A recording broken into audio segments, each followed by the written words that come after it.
প্রিয় অষ্টম শ্রেণীর শিক্ষার্থীরা, শুভেচ্ছা নিও। আজকে আমি তোমাদের 2025 সালের বাংলাদেশ ও বিশ্ব পরিচয় বিষয়ের নতুন বই থেকে সপ্তম অধ্যায় এর 77 পৃষ্ঠার পার্ট 2 এর কাজ সমাধান করে দেব। প্রথমে তোমাদের বলবো, যারা আমার চ্যানেলটি সাবস্ক্রাইব করো নাই তারা আমার চ্যানেলটি সাবস্ক্রাইব করবে এবং আমার সাথে থাকবে।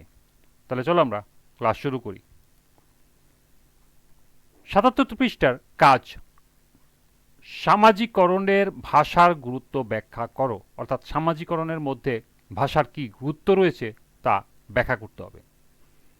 তো চলো এখন আমরা এর সমাধান দেখে নিই। সামাজিকরণে ভাষার গুরুত্ব অপরিসীম। ভাষা হলো মানুষের চিন্তা, অনুভূতি ও অভিজ্ঞতা প্রকাশের প্রধান মাধ্যম। এটি শুধু যোগাযোগের উপকরণ নয়, বরং সমাজের সংস্কৃতি, মূল্যবোধ ও আচরণ শেখার একটি মৌলিক হাতিয়ার। সামাজিকরণে ভাষার গুরুত্ব নিম্নে উপস্থাপন করা হলো। 1. যোগাযোগের মাধ্যম। ভাষা ছাড়া সামাজিক যোগাযোগ সম্ভব নয়। পরিবার, বন্ধু, শিক্ষক এবং সমাজের অন্য সদস্যদের সাথে যোগাযোগ গড়ে তোলার মাধ্যমে মানুষ সামাজিক আচরণ শেখে।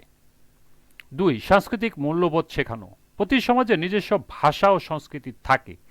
ভাষার মাধ্যমে ঐতিহ্য, বিশ্বাস, রীতিনীতি ও সামাজিক মূল্যবোধ এক প্রজন্ম থেকে আরেক প্রজন্মে স্থানান্তরিত হয়। 3. চিন্তাবোধ গঠনে সহায়তা। ভাষা ছাড়া চিন্তা করা কঠিন। মানুষের বুদ্ধিভিত্তিক ও আবেগজনিত বিকাশ ভাষার মাধ্যমে ঘটে, যা সামাজিক আচরণের বিকাশে সহায়ক।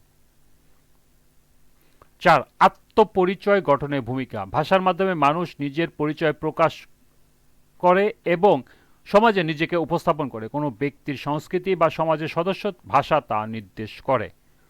5.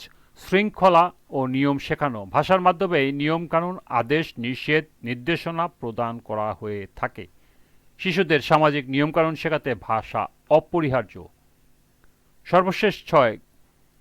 গান, গল্প, রূপকথা শিক্ষার মাধ্যমে। ছোটবেলায় গল্প, ছড়া, লোককাহিনী ইত্যাদির মাধ্যমে শিশুদের নৈতিক শিক্ষা ও সামাজিক বার্তা প্রদান করা, যা ভাষার মাধ্যমেই সম্ভব।